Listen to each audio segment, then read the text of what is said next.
Bonjour à tous, bienvenue ici en direct à Solon-la-Rue. On est là pour vous parler de l'isolation à 1 euro, des sous-sols ou même des combles. Alors, on entend un peu tout, hein. On se dit c'est une arnaque, c'est pas une arnaque. On a décidé, nous, aujourd'hui, en tout cas, de vous expliquer comment ça marche. On en parle avec vous, Laurent Nataf. Vous êtes président de l'Agence française de l'énergie solidaire. C'est pas une arnaque, clairement. Comment ça marche? Du tout.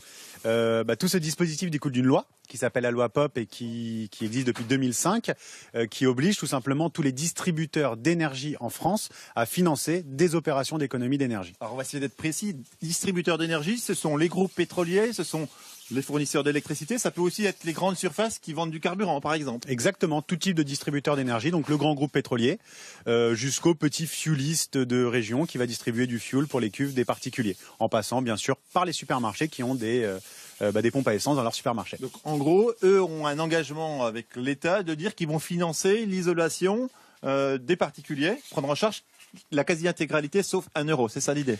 Alors, ils débloquent une subvention. Pas que pour les particuliers, puisque ce dispositif existe pour les professionnels, pour pas mal de choses, mais notamment on bénéficie aujourd'hui de 3 fiches d'intervention dédiées aux particuliers qui permettent de financer ces opérations.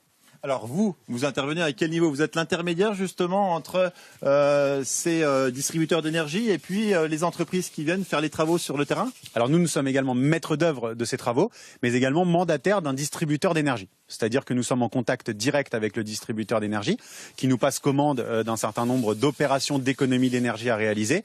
Et nous commençons la chaîne à ce niveau-là et nous allons jusque la livraison finale du chantier chez le client. Alors la plupart des gens imaginent que c'est une arnaque, que c'est pas possible à 1 euro. Donc on vient d'expliquer que ça coûtait pas 1 euro, ça coûte beaucoup plus cher, mais c'est pris en charge donc par les distributeurs d'énergie. Je vais rappeler Greg à la caméra qui revienne vers nous parce que ça c'est un bon moyen de rassurer les gens. Quand l'entreprise arrive sur le terrain pour faire les travaux, ils impriment un devis sur lequel on voit des choses importantes. Alors vous avez différents documents, notamment un devis, une facture, une attestation sur l'honneur de demande de certificat d'économie d'énergie.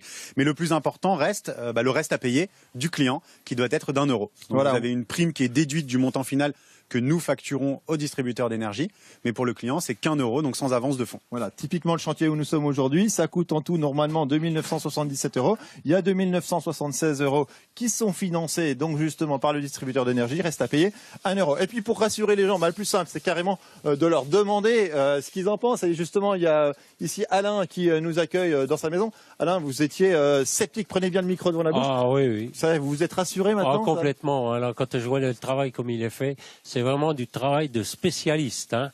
Vraiment, je suis étonné. Hein. Alors, vous n'étiez pas convaincu au début, j'étais très sceptique même. Pourquoi vous étiez sceptique? Parce que je pensais que 1 euro, pour moi, c'était irréel de faire des travaux pour cette somme. Qu'est-ce qui vous a rassuré? Vous avez été conseillé par quelqu'un? Vous avez fait des recherches? Qu'est-ce qui a fait que vous avez franchement pas dire finalement c'est peut-être possible?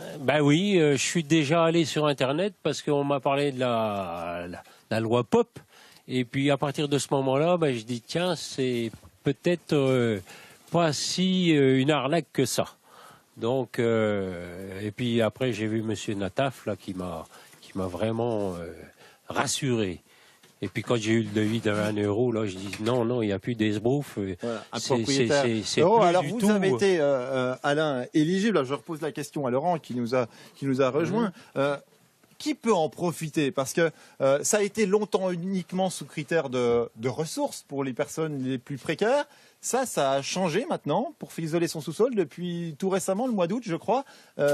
C'est sans condition de ressources pour les sous-sols. Tout à fait. Pour l'ensemble des sous-sols qui sont sur la zone climatique H1, qui représente un peu plus d'un tiers du territoire français, l'opération est possible à 1 euro pour l'ensemble des sous-sols. Uniquement pour les sous-sols. Et ça, est-ce qu'il y a des critères, d'autres obligations? Par exemple, le mode de chauffage, est-ce que c'est possible seulement si on se chauffe au fioul, par exemple? Alors, il y a bien sûr des critères de chauffage, mais ce qu'il faut savoir, c'est qu'aujourd'hui, 100% des particuliers ont le droit à une prise en charge. Donc voilà, après en fonction de la typologie du client, de son mode de chauffage, de ses revenus, on lui proposera une prise en charge qui va de 80% de prise en charge jusqu'à 100% pour de l'isolation à 1 euro. Alors ça veut dire que pour les personnes les plus précaires, dans notre zone ici où il fait plus froid, cette zone H1 dans la partie on va dire nord-est de la France, les personnes les plus précaires bénéficient de l'opération pour le sous-sol, pour les combles à 1 euro. Oui. Pour les autres, le sous-sol à 1 euro. Oui. Mais s'ils veulent faire les combles, ils sont quand même aussi beaucoup aidés. C'est pas 1 euro, mais ils sont quand même bien aidés. Tout à fait. Par exemple, dans notre cas, les combles, on peut parler d'un prix marché sur la région d'environ 40 € TTC du mètre carré, chez un artisan classique. En passant par une entreprise mandatée comme nous, on arrive à des tarifs de 10 € TTC du mètre carré. C'est-à-dire que le reste étant pris en charge par le distributeur d'énergie. Très concrètement, ça se passe comment? Les ouvriers, ils arrivent le matin même sur place et ils attaquent le chantier directement, ou il y a du repérage en amont? Alors, il y a un premier repérage qui est fait par téléphone. Donc, nous, nos clients se connectent sur notre site internet pour faire une demande d'éligibilité. Suite à cela, ils sont contactés par un technico-commercial qui va faire un point technique avec eux. Et dans un second temps, en fonction de l'intervention, vous avez soit une visite technique préalable pour justement mettre en place le projet d'isolation, ou soit une intervention comme ici aujourd'hui sur un sous-sol pour faire les travaux directement. D'accord, donc visite, je résume en même temps, visite technique pas systématique pour le sous-sol, visite technique quasiment indispensable et systématique pour l'isolation des combles parce que c'est plus important. Et puis plus d'informations évidemment sur votre site de l'Agence française de l'énergie solidaire ou sur le site internet de France 3 Bourgogne-Franche-Comté.